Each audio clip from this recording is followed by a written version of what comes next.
नमस्कार दोस्तों। इस वीडियो में हम डिस्कस करेंगे कि जेपी टोन सिरप का उपयोग किन कंडीशंस में किया जाता है, जेपी टोन सिरप को कैसे लेना चाहिए और जेपी टोन सिरप की वजह से क्या साइड इफ़ेक्ट्स हो सकते हैं। और यह भी डिस्कस करेंगे कि जेपी टोन सिरप को लेते समय क्या-क्या सावधानियां रखनी चाहिए। जेपी टोन सिरप का उपयोग शरीर में आयरन डेफिशिएंसी एनीमिया होने पर किया जाता है, यानी शरीर में आयरन की कमी की वजह से खून की कमी होने पर या खून की कमी को होने से रोकने के लिए जेपी टोन सिरप का उपयोग किया जाता है। जेपी टोन सिरप शरीर में खून की कमी को पूरा करती है और शरीर की कमजोरी को दूर करने में मदद करती है। शरीर में खून की कमी को मेडिकल भाषा में एनीमिया भी कहते हैं। प्रेग्नेंट महिलाओं और स्तनपान करा रही महिलाओं को भी डॉक्टर जेपी टोन सिरप को लेने की सलाह दे सकता है। प्रेग्नेंट महिलाओं को प्रेगनेंसी के दौरान आयरन और फॉलिक एसिड की अधिक आवश्यकता होती है। प्रेगनेंसी के दौरान अगर कोई महिला पर्याप्त मात्रा में आयरन का सेवन नहीं करती है तो प्रेग्नेंट महिलाओं में खून की कमी हो सकती है। जेपी टोन सिरप के अंदर आयरन के साथ साथ फॉलिक एसिड भी मौजूद होता है। फॉलिक एसिड शरीर में कार्बोहाइड्रेट को ग्लूकोज में बदलने का काम करता है, जिसकी वजह से शरीर को एनर्जी मिलती है। प्रेग्नेंट महिलाओं में बच्चे के विकास के लिए भी फॉलिक एसिड बहुत ही जरूरी होता है। इसके अलावा शरीर में फॉलिक एसिड की कमी होने पर भी शरीर में खून की कमी हो सकती है। जेपी टोन सिरप में विटामिन B12 भी मौजूद होता है। विटामिन B12 की कमी होने पर भी खून की कमी हो सकती है। इसके अलावा शरीर में विटामिन B12 की कमी होने पर शरीर की नसों में दर्द व शरीर में बहुत ज्यादा कमजोरी व थकान रहने की समस्या हो सकती है। जेपी टोन सिरप का सेवन महिलाएं व पुरुष दोनों ही कर सकते हैं। अब हम डिस्कस करेंगे कि शरीर में खून की कमी होने पर क्या-क्या लक्षण हो सकते हैं। शरीर में खून की कमी होने पर शरीर में बहुत ज्यादा थकान होना, शरीर में बहुत ज्यादा कमजोरी होना, त्वचा और आंखों में पीलापन होना, उठते या बैठते समय चक्कर आना, हाथों व पैरों का ठंडा होना, सिरदर्द रहना, छाती में दर्द होना, नाखूनों का कमजोर होना व नाखूनों का आसानी से टूटना, शरीर का तापमान कम रहना, सांस लेने में तकलीफ होना, सांस फूलना और दिल की धड़कन का तेज होना आदि लक्षण शरीर में खून की कमी होने पर हो सकते हैं। इसके अलावा मिट्टी या कागज खाने की इच्छा होना आदि लक्षण भी शरीर में आयरन की कमी होने पर भी हो सकते हैं। यदि कोई छोटा बच्चा ज्यादा मिट्टी खाता है तो ये लक्षण शरीर में आयरन की कमी होने पर भी हो सकते हैं। शुरुआत में ज्यादातर व्यक्तियों में खून की कमी होने पर कोई लक्षण नहीं होते हैं, लेकिन जब शरीर में एनीमिया की गंभीरता बढ़ती जाती है वैसे वैसे एनीमिया के लक्षण भी बढ़ते जाते हैं। इसलिए शरीर में खून की कमी को पूरा करने के लिए और शरीर में कमजोरी को दूर करने के लिए डॉक्टर जेपी टोन सिरप को लेने की सलाह दे सकता है।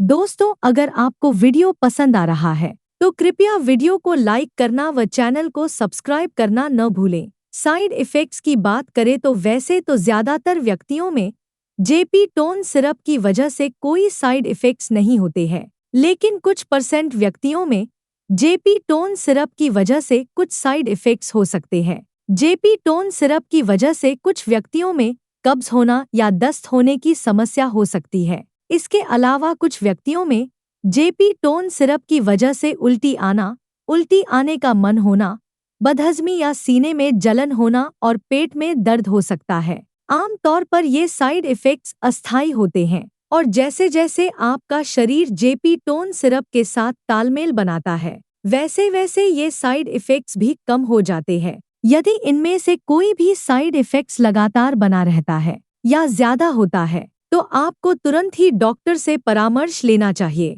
जेपी टोन सिरप की वजह से टट्टी का रंग ब्लैक हो सकता है। जेपी टोन सिरप की वजह से टट्टी का रंग ब्लैक होना एक सामान्य बात है।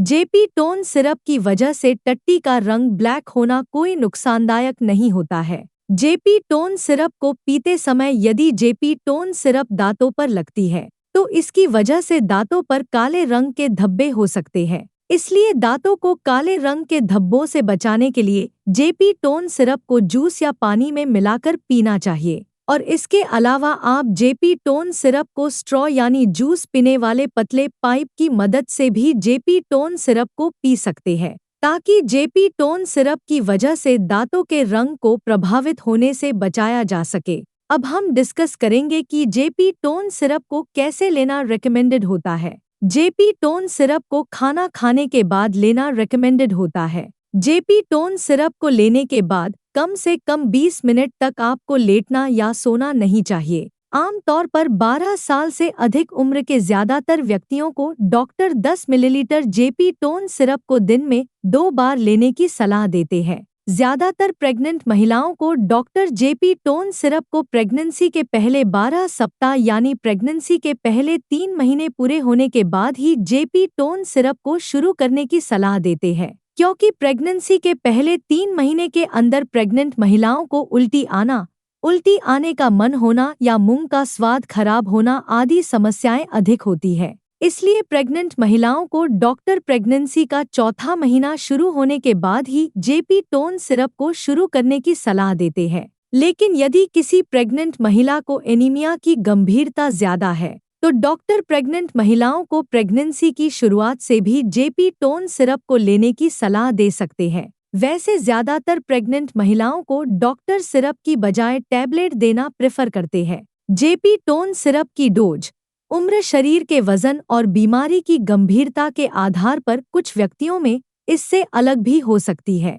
इसलिए आपको जेपी टोन सिरप को आपके डॉक्टर द्वारा बताई गई डोज में ही लेना चाहिए। अब हम डिस्कस करेंगे कि जेपी टोन सिरप को लेते समय क्या-क्या सावधानियां रखनी चाहिए। डॉक्टर जेपी टोन सिरप के साथ विटामिन सी की सिरप या विटामिन सी से भरपूर खाद्य पदार्थों जैसे टमाटर, आंवला, संतरा, स्ट्रॉबेरी, अंगूर, अमरूद और कीवी आदि को खाने की सलाह दे सकता है, क्योंकि विटामिन सी शरीर में आयरन के अवशोषण को बढ़ावा देता है, जिसकी वजह से जेपी टोन सिरप की प्रभावशीलता बढ़ जाती है। आयरन के साथ चाय, कॉफी, साबुत अनाज, अंडे और दूध या दूध से बने खाद्य पदार्थों को खाने से बचना चाहिए, क्योंकि इनकी वजह से शरीर में आयरन का अवशोषण कम हो सकता है। शरीर में एनीमिया की जांच कराए बिना जेपी टोन सिरप को ज्यादा लंबे समय तक नहीं लेना चाहिए, क्योंकि शरीर में एनीमिया होने के अन्य कारण भी हो सकते हैं,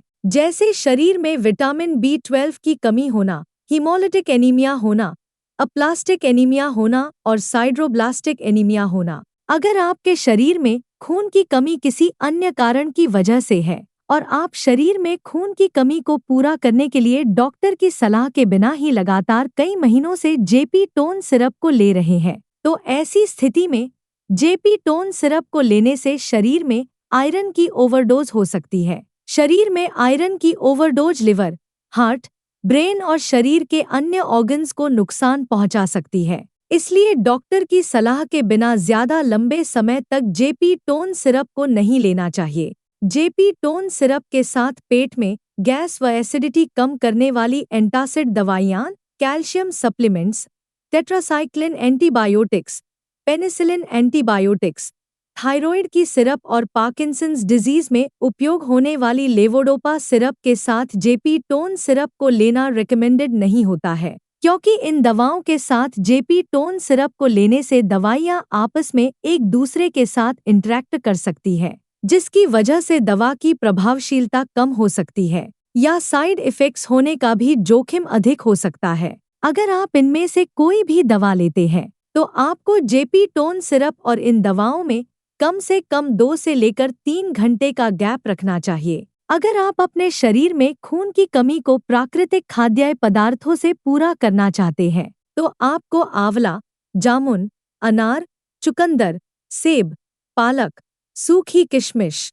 अमरूद, केला, बादाम, काजू, अखरोट, तिल, गुड़ और मूंगफली आदि का सेवन पर्याप्त मात्रा में करना चाहिए, क्योंकि इनमें आयरन भरपूर मात्रा में पाया जाता है और इनका नियमित रूप से सेवन शरीर में खून की कमी को दूर करता है और शरीर में खून की कमी होने से बचाव करता है। वीडियो को देखने के लिए आपका धन्यवाद। अगर आपको वीडियो पसंद आया तो प्लीज वीडियो को लाइक कर देना, चैनल को सब्सक्राइब कर लेना और अगर आपका जेपी टोन सिरप से संबंधित कोई प्रश्न है तो आप कमेंट करके पूछ सकते हैं।